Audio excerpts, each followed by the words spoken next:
Hello, my lovely students. How are you? I hope you all are fine. We are studying chapter 13 photosynthesis in higher plants, and our topic for study is photorespiration. First of all, I will tell you about the some important points about the photorespiration. इसमें students C3 cycle in C3 plants में आपने अच्छे से study किया होगा, C4 cycle भी आपने अच्छी तरह पढ़ा होगा, तो आप वो पहले एक बार पढ़ लीजिए, उसके बाद आपको फोटो रेस्पायरेशन जो है समझ आ जाएगा. So the process of the photo respiration interferes with the successful functioning of the C3 cycle, और C3 cycle is happen in the C3 plants. In these plants, some oxygen does bind to the energy RUBIS or Rubisco enzyme. Okay, and here carbon dioxide fixation is decreased. Moreover, there is neither the synthesis of the sugar nor of the ATP, and instead it results the release of the carbon dioxide by utilizing the ATP. ठीक है, that is produced by the photo respiration, phosphorylation, respiration नहीं. अब इसमें बेटा क्या होगा कि जो फोटो रेस्पायरेशन है, इसका मतलब क्या होगा कि they occur in the C3 plant, not in the C4 plant. ठीक है, एंड इसमें सबसे पहले फोटो रेस्पायरेशन की जो प्रोसेस है, उसमें इस प्रोसेस के अंदर सबसे पहले आपको ये चीज़ होनी चाहिए कि जो फोटो रेस्पायरेशन है हमारी, उसमें क्या होगा कि सन 1920 के अंदर वारबर्ग ने ऑब्जर्व किया कि ऑक्सीजन जो है, यानी कि presence of excess oxygen in atmosphere inhibits the photosynthesis in green algae. Okay, और बाद में this inhibition was observed in the several green plants also.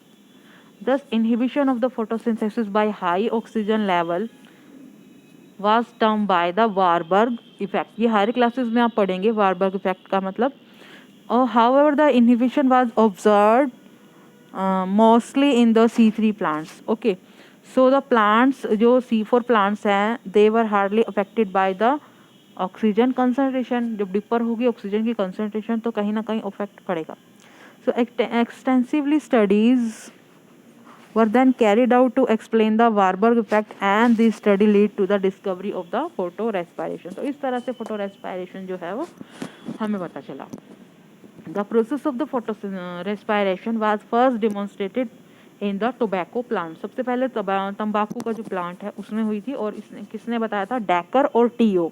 1959 में दो साइंटिस्ट थे जिन्होंने बताया, और जो है, और ये रिपोर्ट हुई ओनली इन C3 साइकिल, यानी कि जो C3 प्लांट्स जो है उसके अंदर. अब इसमें मैकेनिज्म होता है बायोकेमिकल, वो आपके सिलेबस में तो नहीं है, लेकिन थोड़ा सा मैं आपको बताऊंगी उसमें. पहले हम NCERT का एक बार पढ़ लेते हैं, उसके बाद मैं आपको क्लियर कर देती हूँ. चलो फर्स्ट लाइन से स्टार्ट करते हैं हम. आप सबको दिखाई दे रहा होगा. If you are not able to see, then you can open your book, NCERT book, और वहाँ से आप स्टडी कीजिए 13.9 टॉपिक. तो let us try and understand one more process that create an important difference between the C3 and C4 plants.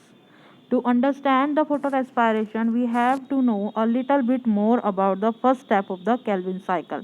Calvin cycle का पहला step क्या था कि कार्बन डाइऑक्साइड की फिक्सेशन थी.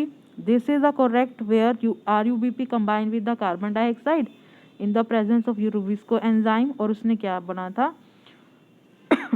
दो molecules of 3-PGA, phosphoglyceric acid, and that is catalyzed by the Rubisco enzyme. जो Rubisco है, that is the most abundant enzyme in the world, and it is characterized by the fact that it is active site that bind to both carbon dioxide and water. Okay, तो अब इसमें क्या है? Rubisco has a much greater affinity to CO2. Rubisco enzyme की affinity क्या है कि वो कार्बन डाइऑक्साइड से जो है वो इजीली बाइंड हो जाती है. When the CO2 and oxygen is nearly equal, यानी कि अगर ऑक्सीजन और कार्बन डाइऑक्साइड इक्वल अमाउंट में हो, तो RUBP जो रूबिस्को एंजाइम है, that bind with the carbon dioxide. So imagine what would happen if there is there were not so. This binding is competitive and it is relatively concentration of oxygen and carbon dioxide that determine which of the two will bind to the enzyme. Yani depends upon the concentration of oxygen and carbon dioxide. Now the next paragraph, C3 cycle में some oxygen bind to the ribosco and hence carbon dioxide oxygen CO2 fixation is decreased. जब oxygen से bind करेगा तो CO2 fixation decrease हो जाएगी. Here you RUBP instead of being converting two molecule of PGA bind to with the oxygen molecule, तो वो क्या बनाएगा फॉस्फोग्लिसरेट एंड फॉस्फोग्लाइकोलेट. दो मॉलिक्यूल्स का वो मॉलिक्यूल ये फोटो रेस्पिरेशन में होता है. जब वो CO2 से फिक्स नहीं होगा, ऑक्सीजन से बाइंड करेगा तो उसका प्रोडक्ट कुछ और होगा. ओके, तो ये डिफरेंस है. लेकिन C4 प्लांट में जो है मैकेनिज्म जो है वो कार्बन डाइऑक्साइड पर डिपेंड करेगा and this will take place in the C4 acid और मेसोफिल टिश्यूज़ के अंदर होता है. तो ये आपने करना है जो RUBP है. इसमें रुबिस्को एंजाइम 1,5 बाइफॉस्फेट जो है ना C3 प्लांट्स के अंदर ऑक्सीजन से कंबाइन करता है और उसके बाद वो 3 फॉस्फोग्लाइकोलिक एसिड एंड फॉस्फोग्लिसरिक एसिड बना देता है.